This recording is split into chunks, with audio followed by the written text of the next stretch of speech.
Alright, here we go again. What are we doing today? Oh. Alright, anyone else remember these things? I do. Why? Because I've had a bucket of them sitting in the same room as my workspace for the past decade. I was always planning to do this game at some point because, like many other kids, me and my friends were obsessed with Skylanders in 2011. I don't know what it was, but ever since I saw the "blow it up" commercial, I just really wanted to play it. I remember it was December 2011 and I had intercepted a package meant for my mother, and for some reason I can't remember, I decided to open it, where I found the game. It was actually a sad moment as that day spoiled two surprises for Christmas that year: the game itself and the fact that I was getting an Xbox 360. It was also the day I learned a sad truth about Christmas. Back in the day, me and my friends would bring our figures to each other's houses in order to help each other out in story mode and battle out in versus mode. The most vivid memory I have of this is something I'll get into later. But for some reason, after Giants came out and after Swap Force was announced, I just stopped playing. I didn't get any other games in the series. So the question remains, was Skylanders ever actually good? It's time to answer that question once and for all by replaying the first game. Welcome to my review of Skylanders Spyro's Adventure.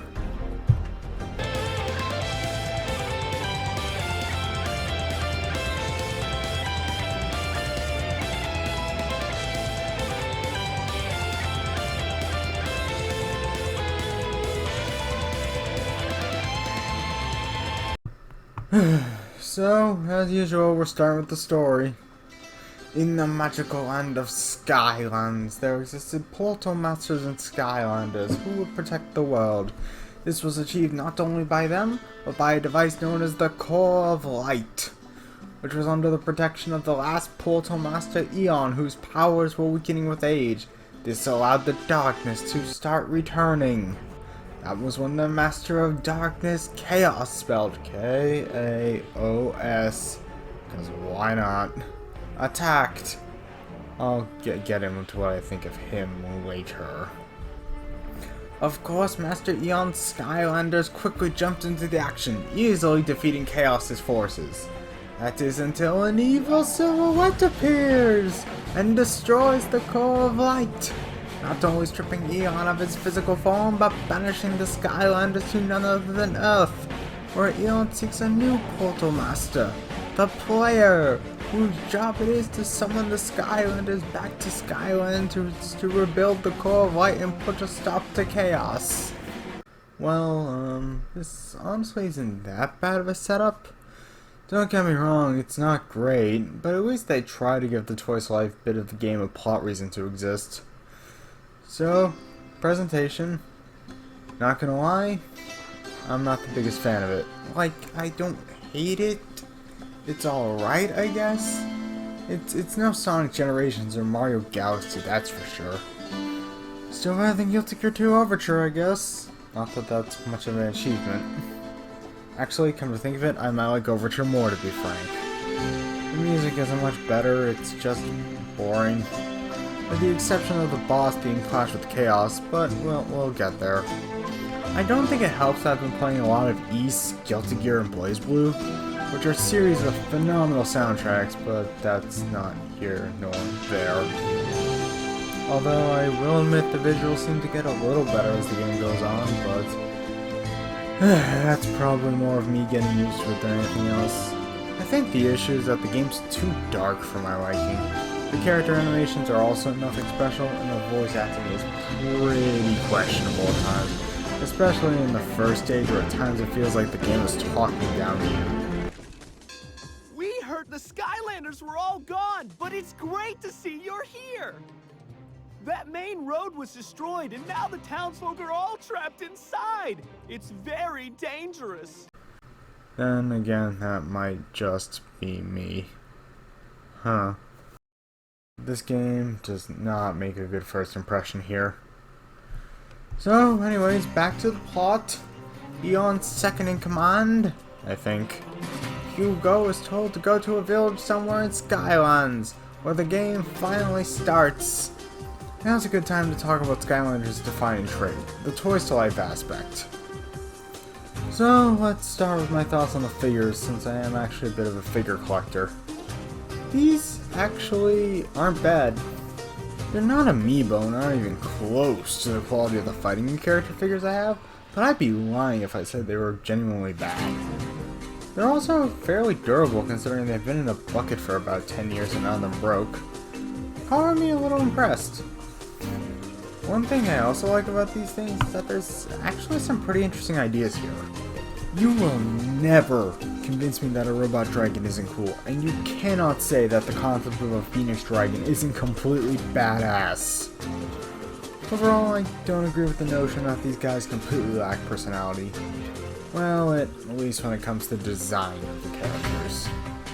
I'd say the designs for the most part are varied enough, and all these guys actually have their own backstories, which are only shown on the website and other supplementary materials for the series. Alright, time to break out the Wayback Machine. Okay, here it seems that Skylanders is actually a sequel to the Legend of Spyro series. Probably why this game includes Cinder. More you know. So, anyways, how does this work? Well, by using the Portal of Power, of course. This thing comes with every copy of the game. You put the Skylander on it and they are magically transported into the game! Fun fact, you can actually do this mid-cutscene, which can lead to some pretty entertaining moments, such as your Skylander bailing mid-conversation. My favorite thing you can do with this being this instance here, where you get shot out of a cannon and after switching, you still keep your momentum! Wait a minute. I wonder...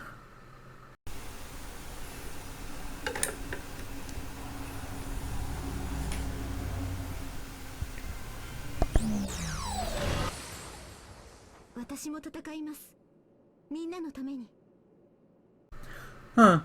Neat. I will say, it's pretty well done how you can swap to any Skylander at just about any time. That must not have been the easiest thing to code.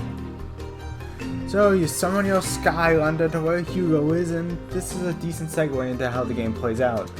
I think the perfect way to describe what Skylanders is actually the way a friend described it to another friend, actually. And that's, it's a 3D beat 'em up with puzzle elements. The first of these puzzles is using a key to open a door, which you do by flicking the right stick forward. Riveting. You also do this to throw bombs and other actions like that throughout the game. Next up is cannons, which are fired with the Y button and can destroy walls and other things, which leads to new areas. Y is basically your interact with things button, and each Skylander has two attacks starting out, a primary and a secondary attack. The primary attack is performed by pressing A on the 360 controller, and the secondary is performed by pressing X. Pretty simple stuff, right? Little too simple, though. So, as you explore through the level, you will eventually find Flynn the Balloonist, the one who brought Hugo here. After pushing some turtles, then you will have your first experience with bounce pads.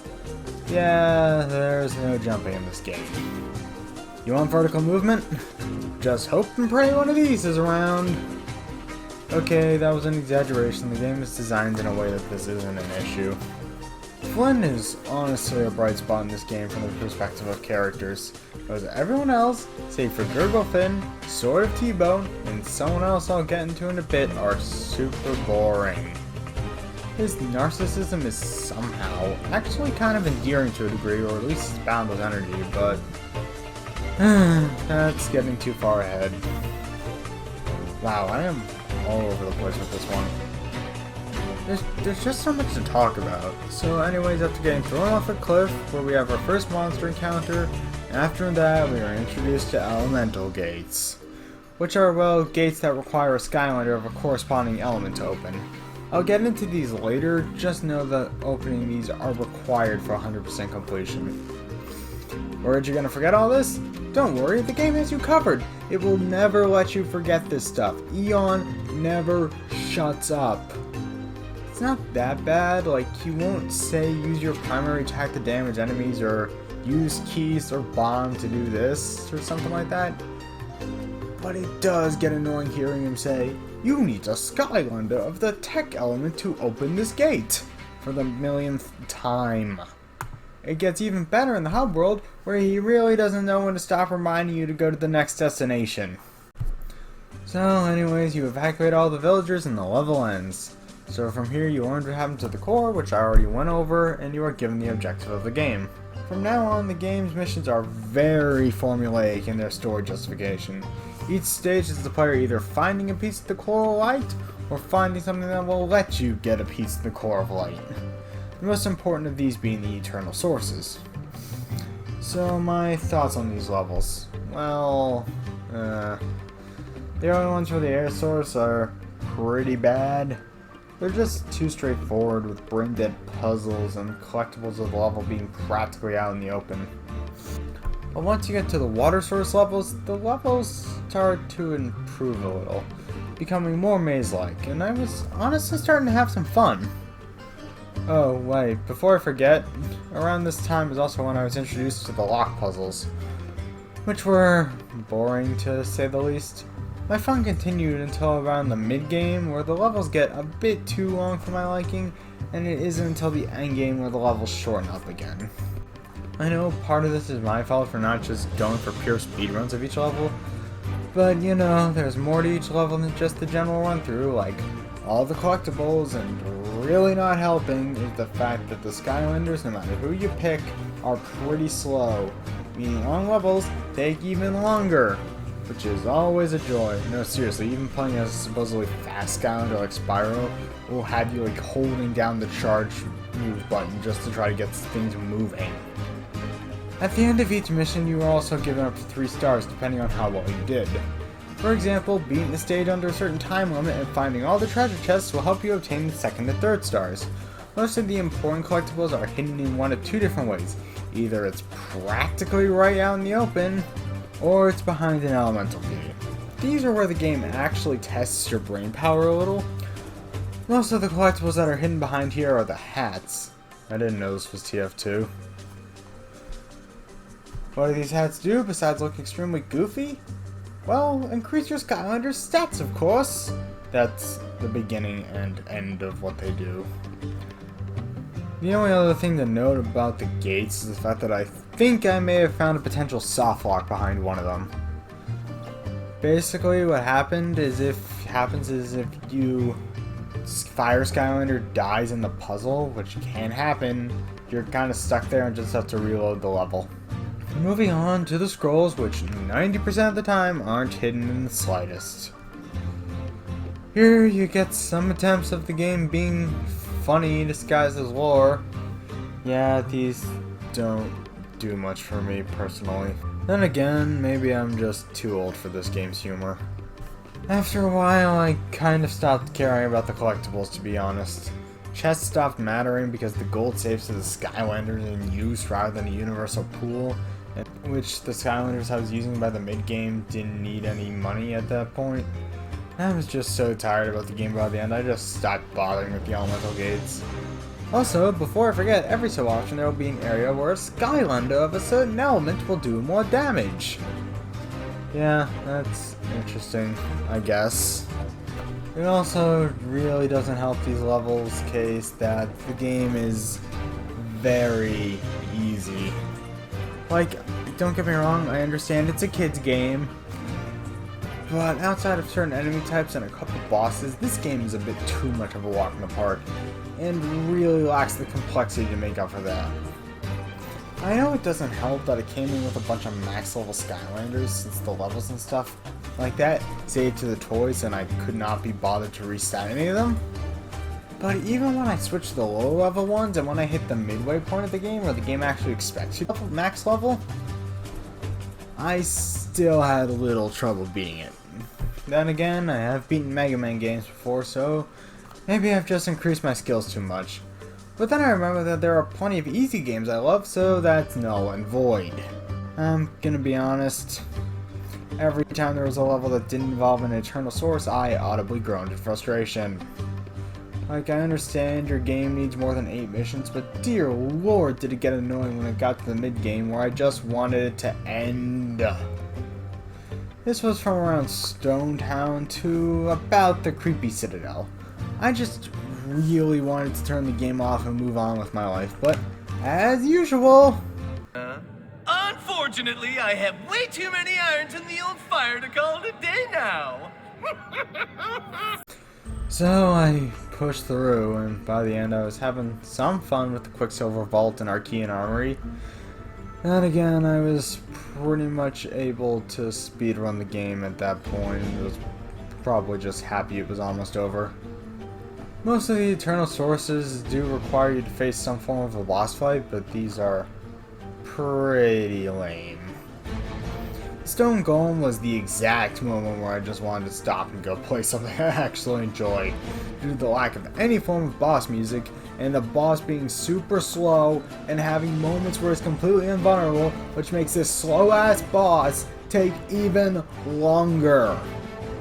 But the real fights, and the highlights of the entire game, are the fights with Chaos, where he'll summon his dark Skylanders and various bullet hell spells to try and put a stop to your meddling. I love everything about these fights. The music is actually on point for once, and they're actually challenging in comparison to the rest of the game. However, Chaos himself, I am not a big fan. He's just not threatening at all. Why? Because you see how much of an incompetent idiot he is throughout the game. Even in his introduction, where the backstory of the game is explained, you see what he actually looks like. I really wish they just kept him as a giant floating head until the very end of the game. He just seems like a complete joke of a villain most of the time. Hell, even in his boss fights he comes across as incompetent.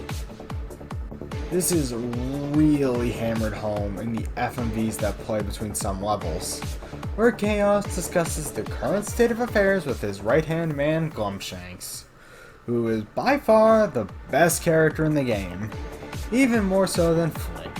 Why? Because while Chaos is going on his childish rants, Glumshanks just stands there looking bored and rolling his eyes, which is honestly the slightest bit funny and very relatable. So what is there to do between levels? You can explore the area around the Core of Light, where you can do things like heroic challenges, which I seriously keep forgetting are here. Okay, you save someone named Callie early in the game, and she serves the purpose of giving you these challenges based off the Skylanders you have. Going to be honest, I only played one, and it was boring. So feel free to take away my credibility card. These do offer stat boosts as rewards, but it's really not worth it in my opinion. The other thing you can do is visit Persephone's upgrade shop after you beat Sky Schooner Docks. Here you can buy upgrades and new moves for your Skylanders. This is pretty self-explanatory, so I'm not going to go too deep into it outside of mentioning that there are these things called soul gems hidden throughout the game, which unlock the ability to buy sort of extra powerful abilities. I guess. I don't know, these seems to vary in actual usefulness. The only other thing to do is talk to whatever NPC will bring you to the next level. As I said before, most of these guys are pretty boring, so I'm not even going to bother to go over them. Alright, I've put this off long enough. Time to talk about this game's biggest problem, which is, ironically enough, the Toys to Life aspect. Due to there being like 32 of these things, and the game only coming with 3, they had to make the levels accommodate all of them. Which is why the vast majority of actually challenging puzzles and interesting obstacles are hidden behind the gates. This is also the reason why we can't have the Skylanders have complex movesets. There's just too many, and none of the levels can be built around them. This also has a negative consequence when it comes to difficulty. Because, as stated before, the average new copy of this game comes with 3 Skylanders. When you run out, you need to restart the chapter, which probably makes the levels somewhat challenging as you only have 3 lives, but if you're like me and you have an army of the things, well, the game's difficulty falls apart harder than it already does. I never lost any Skylanders outside of this one instance of stubbornness, a particularly strong enemy, and a couple boss fights. This game isn't that hard, but just having a ton of these things really breaks the game completely. And remember, you only start with 3 of the 8 elements. Meaning to get all the collectibles, you need to spend around $55 at the time, if my memory of what the prices was for each is accurate. Which was somewhere around 11 to 13, I think. I don't even want to think about the price for getting all of them. Listen, it's not as bad as, say, something like Animal Crossing Amiibo Festival, because at least there's an actual game here, but the fact that so much of the game is locked behind a figure paywall is extremely obnoxious. And somehow this isn't the end of talking about the figures. There are also these legendary weapon things. I honestly forget what these are called, which just help you fight and give you buffs. And then there's the sidekicks, which were made available at special events, I think. I seriously cannot figure out what they do. I think they're supposed to help you fight. I think. Then there's the adventure packs, which are effectively DLC stages. Well, these are not traditional DLC, that's basically what they are. I only have 3 out of the 40s, and well, they aren't much better than the rest of the game. They're just boring. The worst offender? Dragon's Peak, which looks like it's going to end with an awesome boss fight with an undead dragon just for this asshole to sit on the throne and freeze him. Prick. Now, at least all the stages have the ability to perform a screen nuke, which is something, I guess. Alright, time to end this. We've completed the Call of Light, and it's time to bring the fight to Chaos. After a very short level, we encounter the final boss. Chaos then reveals his ultimate minion! I'll just let him introduce it. Meet the same minion who destroyed the Core of Light, and will do so again. Meet the beast that sent Eon to his well-deserved bodiless oblivion! Meet my Hydra!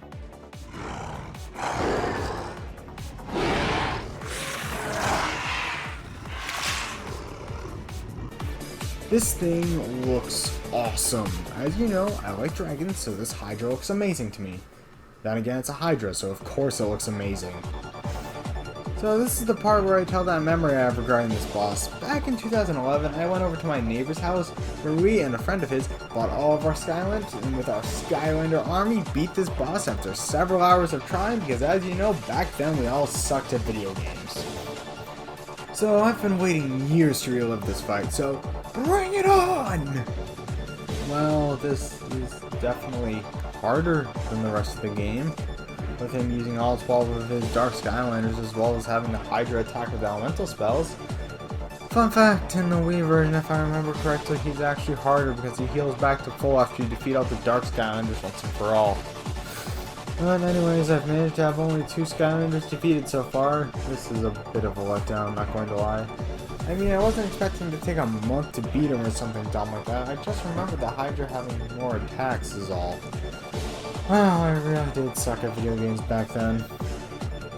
Oh well, of course I beat him in the perfect way, with the Skylander that is all we began with, and with a point-blank hit of his strongest fireball. Chaos is banished to Earth, where he's attacked by a dog, and the game ends with Eon stating that the adventure is just beginning. Yeah, thanks, but no thanks. I am probably never going to play this again. That was something. I mean, it's not terrible, it just isn't very good either. It's just so boring. Honestly, the sad part is that this would be so easy to fix. Just remove the Toys to Life aspect and make it so you unlock Skylanders as you progress, and reduce the number of them so you can focus on making the levels and movesets more interesting. Even friggin' Code Shifter got this right! Not the interesting level parts, the having fewer characters and building the levels around them part. But if you do, that takes away what made this game unique, which makes this a bit of a catch-22, assuming I'm using the phrase right. Because I know the toys were the big part of the reason this game did so well at the time. The only other thing there really is to talk about there is the multiplayer, which boils down to 2 players playing story mode. And there's battle mode, which all you really need to know about that is that Drobot is the meta. I would really show this off, but I couldn't get anyone to play with me. Shocker. I honestly don't think I can recommend this one. I don't hate it the way some people do due to me not playing a real Spyro game until recently, which is interesting as there is a fair amount of Spyro DNA in this game. Like, you have the fairies, the balloons, Moneybags is here. But yeah, anyways, this really isn't worth your time, especially considering what you have to go through in order to play it. Mind you, this probably isn't that hard to get all for cheap, but you need the game, a portal, and a few Skylanders. Also, make sure you get a portal that works with the system you have. Just skip out on this one.